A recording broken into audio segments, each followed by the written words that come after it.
जय श्री कृष्ण।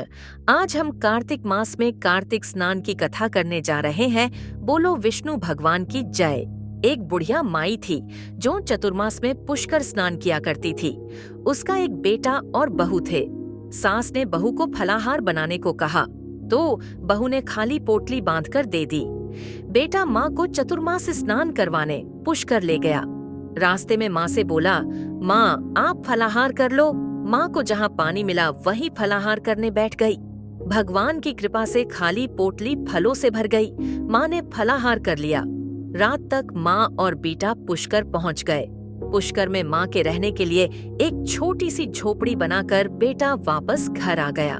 रात्रि में श्रावण मास आया और बोला, बुढ़िया माई द्वार खोल। तब बुढ़िया माई ने पूछा, आप कौन है? मैं श्रावण मास। बुढ़िया ने तुरंत द्वार खोल दिया। बुढ़िया माई ने शिव पार्वती की पूजा अर्चना की, बेलपत्र से श्रृंगार किया। जाते समय श्रावण मास ने बुढ़िया माई को आशीर्वाद दिया और झोपड़ी की एक दीवार सोने की हो गई। हाँ, भाद्रपद मास आया। उसने भी द्वार खोलने को कहा। बुढ़िया माई ने द्वार खोला। सत्तू बनाकर कजरी तीज मनाई। भाद्रपद मास ने बुढ़िया माई को आशीर्वाद दिया और झोपड़ी की दूसरी दीवार भी सोने की हो गई। फिर आश्विन मास आया और उसने भी द्वार खोलने को कहा। बुढ़िया माई ने द्वार खोला। पितरों का तर्पण कर ब्राह्मण भोज कराकर श्राद्ध किया। नवरात्रि में माँ दुर्गा को अखंड ज्योति जलाकर प्रसन्न किया। सत्य की विजय दिवस के रूप में बुराई का अंत की खुशी में दशहरा मनाया। आश्विन मास ने जाते समय प्रसन्न होकर तीसरी दीवार भी बहुमूल्य रत्नों से जड़ित कर दी और बुढ़िया माई को सदैव खुश रहने का आशीर्वाद दिया। इन सब के बाद कार्तिक मास आया। उसने भी द्वार खोलने को कहा। बुढ़िया माई ने द्वार खोला। अति प्रसन्न मन से कार्तिक स्नान किया। दीपदान कर दिवाली, गोवर्धन पूजा, भैया दूज, गोपाष्टमी, आंवला नवमी मनाई।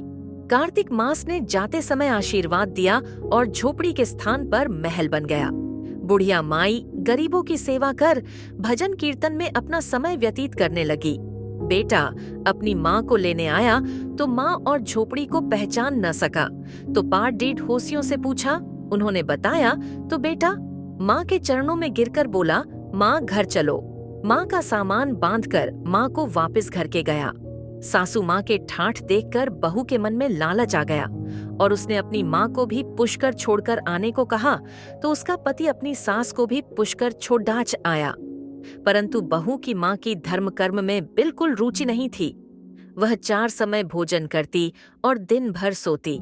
चारों मास आए और चले गए। जाते समय झोपड़ी गिर गई और बहू की माँ गद्दी की योनि में चली गई। बहू ने कहा, अब माँ को ले आवो। जब जवाई सास को लेने गया तो कहीं न मिली। लोगों से पूछने पर लोगों ने बताया कि तेरी सास धर्म कर्म कुछ न करती थी, खाती थी और सोती थी, जिससे वह गद्दी योनि में चली गई। जवाई अपनी गाढ़ी रूपी सास को बांधकर घर ले आया। उसकी पत्नी ने पूछा, मेरी माँ कहाँ है? तब पति ने कहा, तेरे लालच की वजह से तेरी माँ गद्दी योनि में आ गई। बद्धे बद्धे विद्वानों, ब्राह्मण, आशी मुनियों से पूछने पर उन्होंने बताया कि तेरी सास के स्नान किए पानी से स्नान करने पर उसे मनुष्य योनि मिलेगी। तब बहू ने ऐसा ही किया और उसकी माँ पुण्य मनुष्य योनि में आ गई। हे राधा वल्लभ भगवन, जैसा उस बुद्धिया माई को दिया वैसा सबको देना। कहानी कहने वाला, सुनने वाला, हुंकारा देने वाला और मेरे परिवार के सभी परिजनों को